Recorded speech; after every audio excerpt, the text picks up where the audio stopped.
Я думаю, что Кавказ в России – это цитадель мужского духа, цитадель мужского характера. Именно поэтому действительно либерализм организует страшную атаку.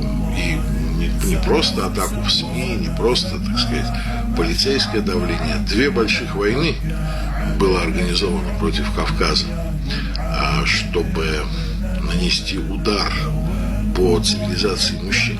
Идея кавказского мужчины – это кёнах, это рыцарь, это куртуазный мужчина, который обладает добродетелями снисхождения, доблести, уважительно относится к женщине, к противнику, к другу. Да, это, так сказать, не брутальный человек, который вместе с тем в бою и в защите своих ценностей совершенно беспощаден, неукротим и неумолим. То есть это героический рыцарский тип.